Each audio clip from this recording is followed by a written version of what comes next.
Yo, what's going on, man? Today is, what is it? March the 11th, 2024. It's your boy Chris, and this is the ChrisBeCappinn early morning show where we're trying to get ahead of some of these lines. Unfortunately, some of the lines the line that I did take last night is already gone, but I know the vibes, man. Let's have a great day. Let's go ahead and hit the like button for me if you guys can. Join the channel if you guys haven't already. Subscribe, share it, all that good stuff. And it's not going to be it's not going to be a long show. It's going to be a pretty quick show today. A lot of the things that I talked about yesterday happened, which is crazy on a Sunday. But sometimes you can forecast the future, man. Sometimes you can forecast the future. So we're just gonna jump right into it for today, man. Talked about this already, but I sent it out last night. But yeah, we had Minnesota on the money line against the Clippers, knowing that they would probably rest a player or two. That was a winner, even though the defense really struggled throughout the game. Indy plus 1.5 was a cash winner as well. And then New Orleans continues to stay hot in the first half. I think they've covered a bunch of first half and first quarters. I know New Orleans first half has been a thing. New Orleans first quarter, I told you guys yesterday, I looked into it. They were 7-3 against the spread in the first quarter in their last 10 games. And yesterday it was another winner, 8-2. 8-2 now are the New Orleans Pelicans in the last 10 first quarters. So that first half has been a winner. The first quarter has been as well. I didn't play it. Washington, ugly dog, ended up going to Miami last night and winning outright without a center, with Kyle Kuzma at center. And I didn't even get there with them, and I didn't get there with Sacramento either, with Houston either. Even though they lost in Goon late in that game, they were able to not just win, not just cover as 6.5 point dogs, but they won that game. Sacramento really struggling with teams that play physical and play slow is what I'm learning about the Sacramento Kings. So yeah, three wins against they done lost all 3 games, even with De'Aaron Fox now. So those are the updated numbers. Let's jump into it for today. It's not a great card, man. I tweeted out last night. It's an ugly card, in my opinion. I don't like this card as much today. So definitely when you don't like it, you look ahead the day before, and you don't like it, you really gotta hone in on something that you do like. If you're gonna make a play, definitely don't gotta force a play either. But let's get into it. So first game up, we got the Charlotte Hornets. They'll be in Detroit today. Getting 3.5 points is road dogs. Total come down from, I think this was 218.5. Real quick, let me just double check. I think it was 218.5. Yeah, 218.5. God, it's down to 214.5 on Circa. And I do kind of feel like the under should be in play in this game. I haven't played anything. Detroit's defense has been so bad that it's really difficult for me to ever get there on an under with them, just because you see them just give up 30-point quarters, like often. And we know Charlotte can't score the ball. Charlotte has been one of the worst offensive teams. I think maybe the worst offensive team post All-Star break. But looking at this one, so you get Charlotte hasn't been good on the road. They're 7-25 on the road, just 12-20 against the spread on the road as well. This is not a favorable spot for them. So not the second leg of a back-to-back, because they were off yesterday, but they did play on Saturday and they did play on Friday. So third game in 4 nights. They're coming off a win, so they probably don't even want to win this game for draft pick purposes. They do have more wins than this Detroit team, I think by like 3 or 4. And then you look at Detroit, 3rd straight home game, and they actually have 3 more home games after this as well. They have not been great on the road at home, so I couldn't fault you for wanting to take the points here. But this line to me kind of says under more than taking the side. Detroit's been 5-26 at home this season, straight up, 15-16 against the number. And the 5 times that they have been a favorite have all been at home, 1-4 straight up, and against the spread as a favorite this season. The only win that they got was against these Charlotte Hornets. So for whatever reason, they play Charlotte really, really well. They've actually beat Charlotte 2 times. They're one of the. I'm pretty sure they're the only team that they've swept so far this season. 2-0 against the Charlotte Hornets this season so far. They're also 5-0 to the under when they're a home favorite as well. So I do think, under, and, just thinking that it could be a defensive struggle. We know Charlotte can't score the ball. They really struggle. I think worst offensive rated team post All-Star break. That's the way I would probably be looking in this one, is the under. As far as the X's and O's perspective, Charlotte should have some matchup advantage in getting to the rim. Detroit's defense. I'm sorry, Charlotte should have some advantages of getting to the rim. even though all they've been doing is like really shooting a bunch of 3-pointers, I think Detroit should have some matchup advantage to get into the rim as well. It could be a big game for Jalen Duren, depending on if Detroit prioritizes getting him the ball. I think Charlotte does have Nick Richards, but uh, their defense, Detroit's defense, Charlotte's defense has been good from the three. They're good. They're good at limiting 3-pointers, but they haven't been good on the interior. So this could be a big Jalen Duren game. I think Detroit defense stinks versus the three, but Charlotte they continue to shoot a lot of them, but they're not making any of them. So I don't know, man. I can't lay 3.5 with Detroit, but I think that they are the right side in this game. But I think the under is more in play if I absolutely had to play this one. That's the way I would look in this game. I would be under nothing. Not going to stay on it too long because I don't have a strong play. Maybe a sprinkle on the under. Next game up. Game of the day, in my opinion. Suns, they are laying 5.5 now as road favorites. This total is down to, well, it's at 222. 222.5. You guys see 221.5 on the screen because I guess it must have maybe it just went up a little bit. And I think I may agree with the movement there. I'm not 100% sure what to do with the total in this game. But this is the game of the day, in my opinion. And I jumped on this one last night, man. I took the Suns. This line actually came out. I saw a 2 on DraftKings and quickly got steamed. I got in at 2.5. It's up to 5.5 now. So we got some CLV that could be trash, but I do think that Phoenix is the right side in this game. You get a Phoenix team that's, for one, they're desperate for wins. We know that they've been dropping games. They just lost to Boston, and I think the spot lines up really, really well for them as well because they play Boston again, and then they also got the Milwaukee Bucks coming up as well as the Charlotte Hornets on this little Eastern Conference road trip. So they got to kind of stack some wins, man, especially with Dallas winning. If you go through and look at the Western Conference, you got the Lakers and Golden State, of course, at 9 and 10. And then you got I think it's Phoenix and Dallas, and I can't remember exactly who else it is, but those teams will be jockeying for position, trying to stay out of the way of, the Golden State Warriors and the Los Angeles Lakers. And the Lakers, don't look now, they've won a couple games in a row. I think 3 of their last 4 after beating the Timberwolves last night. So they could potentially still catch these teams. We still got about a month of basketball left.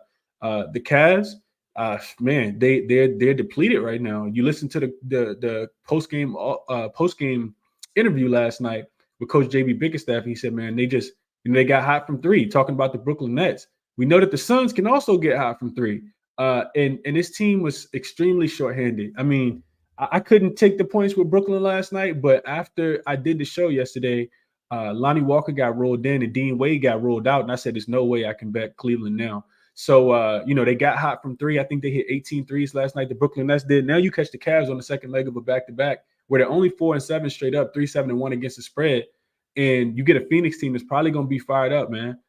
You got a ton of injuries for this Cavs team outside of Donovan Mitchell, who isn't expected to play in this game, but could return during the All-Star, during the road trip that they got coming up. You also still be without Evan Mobley. I don't know if people saw this or not, but Garland we probably didn't see it, but Garland actually had his arm ice, wrapped up with ice last night, post in the post-game interview as well. So I'm not sure if he's going to be. Look for him to be questionable for this game. And Dean Wade missed yesterday's game. He's a big part to their team, especially if they're going to be without Evan Mobley.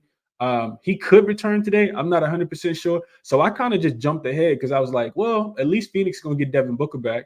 And I think, like I said, having a difficult schedule and where the seeding, lies, that's why it kind of made sense to me. So I got in at 2.5. I saw it go up to 4. Now it's up to 5.5. So this is why, I tell you guys to join as members so you can get the looks when I play them versus when, even if I'm doing an early morning show, sometimes you still can't get the line that I gave out. So I'm not sure to do with the 5.5. Could Phoenix win this game, by double digits? Maybe. But I don't like Cleveland. I don't like Cleveland in this spot on the second leg of a back-to-back, extremely shorthanded. They'll need big contributions from some of their big guys. Also, remember, Phoenix has been better on the road than they've been at home. So this has kind of been their role. And coming off a loss at home to Boston, I think that they'll be motivated, especially getting, that Devin Booker back. You got Bradley Beal. Of course, KD, just had 45 points in that last game. So that's the only way I'm looking in this one. Looking towards the Phoenix Suns. The Sun. I need them today.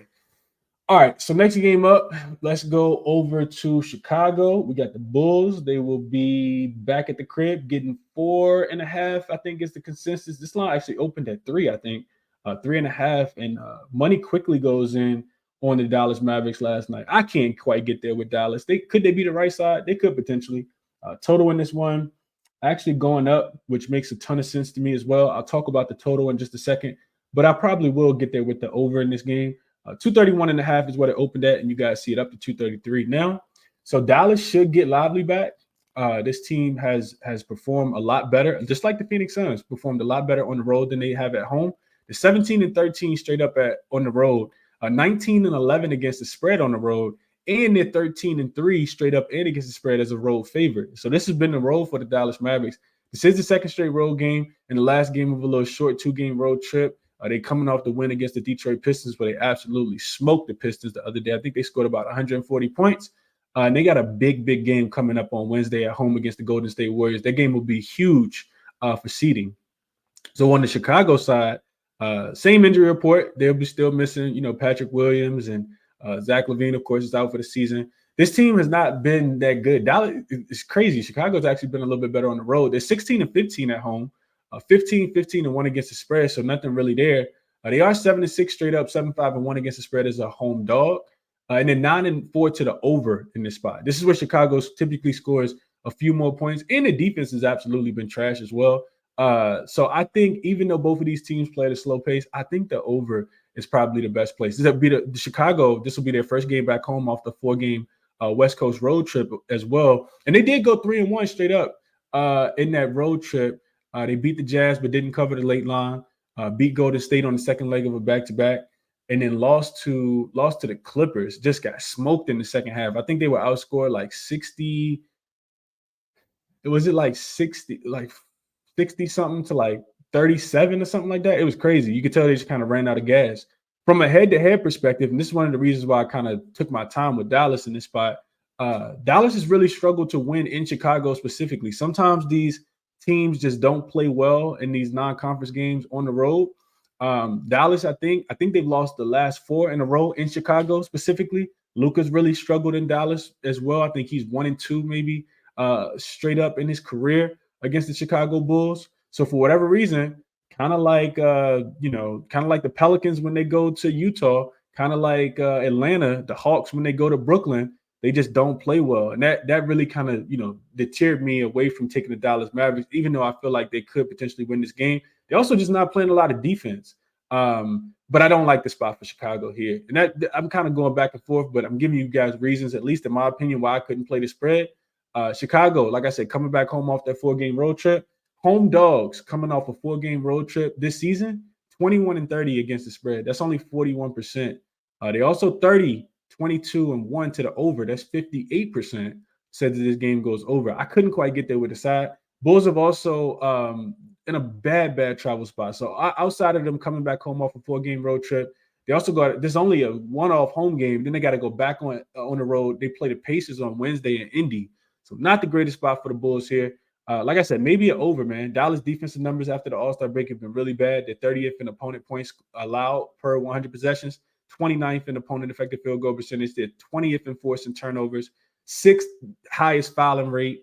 Chicago defense ranks bottom 10 in points allowed per 100 possessions after the All-Star break, and opponent effective field goal percentage, and opponent rebound percentage, and free throw rate as well. So I think over is the right play, even though the Bulls have been playing a little bit slower. I think they should be able to score in this matchup. So if I had to play it, it will be over versus taking a side. I think Chicago could be scrappy in this spot, and then again, like I said, it's a bad travel spot coming back home off the 4-game road trip. So over or nothing for me in that one. Let's go Warriors and let's go Spurs. So I didn't dig too deep into this game, but I will tell you guys this, man. The Warriors, without Steph Curry on the floor, absolutely got smoked in that last game. Of course, they were at home. I think they were laying like 13 points. You see this line, do a complete 360. 1 second. All right. You see this line do a complete 360. They were laying 13 points. This line actually opened at 6 last night. I think it was 6.5.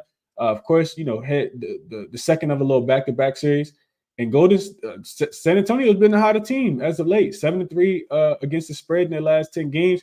The last game was a little crazy though. Like Golden State had beat San Antonio 5 straight times, and this was the second matchup of the season.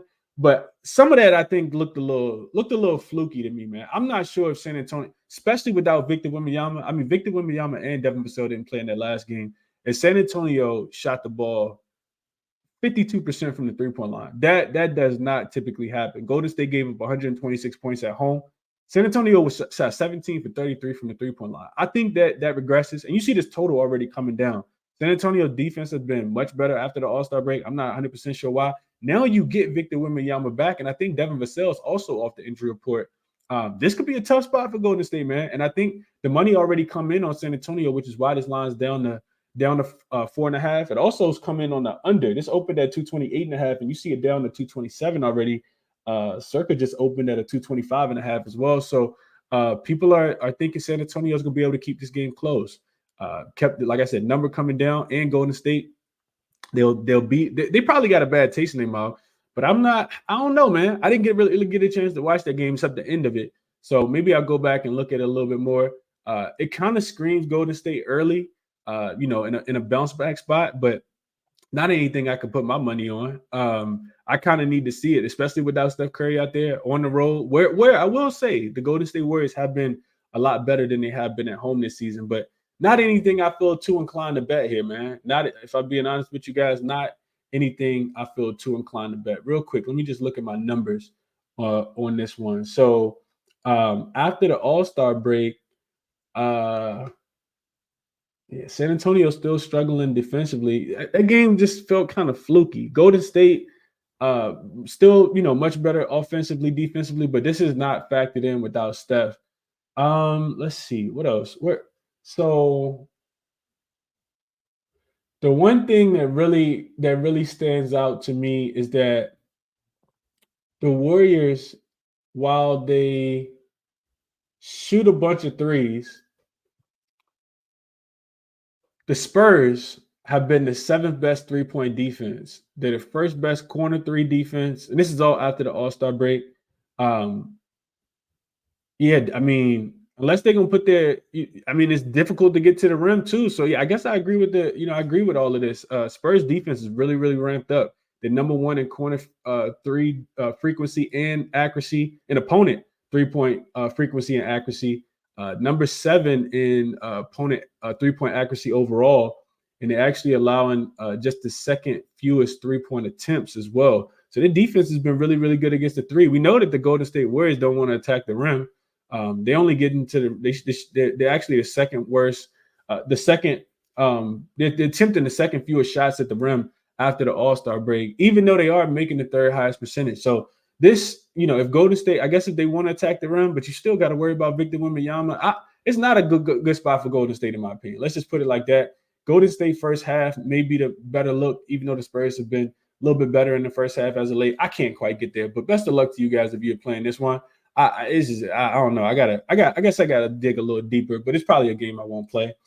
So now we get the Toronto Raptors on the road against the Denver Nuggets. They're getting two touchdowns in the spot. Denver laying 14 points. Denver also, and this total went up, and I almost jumped on it last night. I guess I probably should have. Of course, we lost on Saturday night with Utah team total under 108.5. Denver had actually not given up 110 points at home. I think it was 110 points at home in like 10 games. And even though Utah scored 44 points in the first half, they hit Denver for 33 in the third quarter and end up scoring 77 in the second half to fly over that total. Now you get a Toronto team that's number 1 in fast break. I think they're number 1 in efficiency and number 1 in frequency post All-Star break. All they want to do is fly up and down the floor. I was trying to check the injury report to see. I see Bruce Brown listed as questionable. Of course, he hasn't played the last few games. And I wanted to see the status of Jakob Poeltl before I bet this one, because this to me screams Denver team total over. Toronto coming off the overtime game with the Portland Trail Blazers. This could be a fatigue spot, right? You playing at altitude. Of course, you had 1 day of rest, but you went to overtime with Portland. It's probably not going to line up well for your defense that's already been struggling post All-Star break. So just real quick on this one, that's the only way I'm looking to play it. It would be Denver team total over. Denver does start a little Eastern Conference road trip. I think that first game is against the Miami Heat in the finals revenge game, which could have been the reason why Denver while Miami lost last night, because they were looking ahead to the Denver Nuggets. So Denver actually goes to Miami and play them on Wednesday. Then they got San Antonio and they got Dallas as well. The Denver Nuggets do. Like I said, for Toronto, not the greatest spot. They'll finish up a 4-game Western Conference road trip on Wednesday as well against the Detroit Pistons. So yeah, I mean, this one's pretty simple for me, man. Toronto they can't stop anything right now. They couldn't stop Portland from scoring. So after a Portland game, I can see Toronto. I can see Denver really coming out here getting whatever it is that they want. And all we need is for Toronto to run fast like they typically do, and Dallas will fly over their team total. You just look at their efficiency numbers since the All-Star break. They've been one of the most efficient teams offensively. So this one to me screams team total over. That number, of course, has probably gone up 2 points already. I think it was 120.5 last night, but they should be able to name whatever score it is that they want. I like Denver team total over in this one. Would be the only way that I played it. Did not put it in my pocket as of yet. And then we got, that's it. So real quick, before I go over and do a recap, the only game that I didn't include was I skipped over the Boston and Portland game. That line was at 10. I think it was at 10 last night. It's come down to 7.5, and it's because of the injury implications. I think Boston's they probably won't play their guys in this one. For anybody who didn't see, Porzingis, Jaylen Brown, and Jason Tatum all listed as questionable in this game. They could potentially not play their starters. So that's why I didn't jump into this one. You also don't even see this line available on most sports books. It's only available on 5 sports books right now. And that's because while all the other games have a lot more lines available, and that's because people trying to gauge how many points Boston should be laying. Now Boston could come in here absolutely smoke Portland, but I mean these two teams got almost opposite records of each other. One of them has won a bunch of games and lost a few. It was the best record in the league. The other one has won a few and lost a bunch and one of the worst records in the league. So I stayed away from that one. But these are like I said, this is why you guys gotta, if you want to, you got to join the membership, because we gave out Phoenix -2.5 last night. Hopefully it's a winner. We'll see what happens.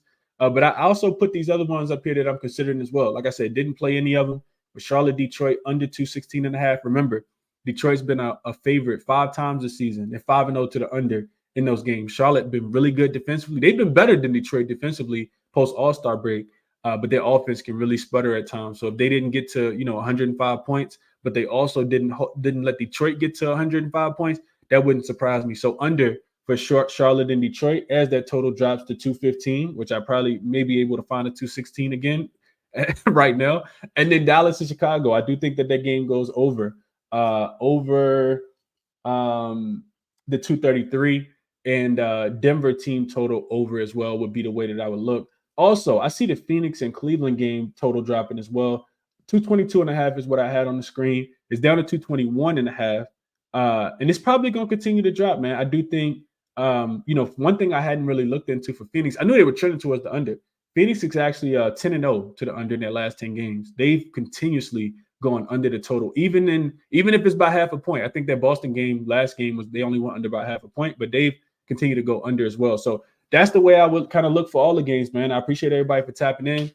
Like I said, these are the top looks for myself. I only played one game, the Phoenix game, and I got them at 2.5. That lines up to 5.5 now. Not 100% sure I'm willing to lay that many possessions. Also, we'll wait on the injury report if you are interested in coming back in on Cleveland. Here are resources for you guys, what I'm using to kind of handicap the games. And that's it, man. I'll check the comments offline. I appreciate everybody for tapping in, for liking the video if you guys can as well, especially if you find it valuable. If I'm helping you guys, make some money, kind of, formulate your own opinions by some of the numbers that I'm bringing you guys, hit the like button for me if you can. Subscribe to the channel if you guys haven't already. There's a link in the description if you guys want all my plays when I do make them. It's only I think, $3, $4, $5 a month, something like that. Best of luck on all your action for today, man. You guys make sure you're betting responsibly. And I'll catch you guys in the next one. Hopefully we got a better card tomorrow. Like I said, I did not love this card for today. So I'll catch you guys later, man. Best of luck today.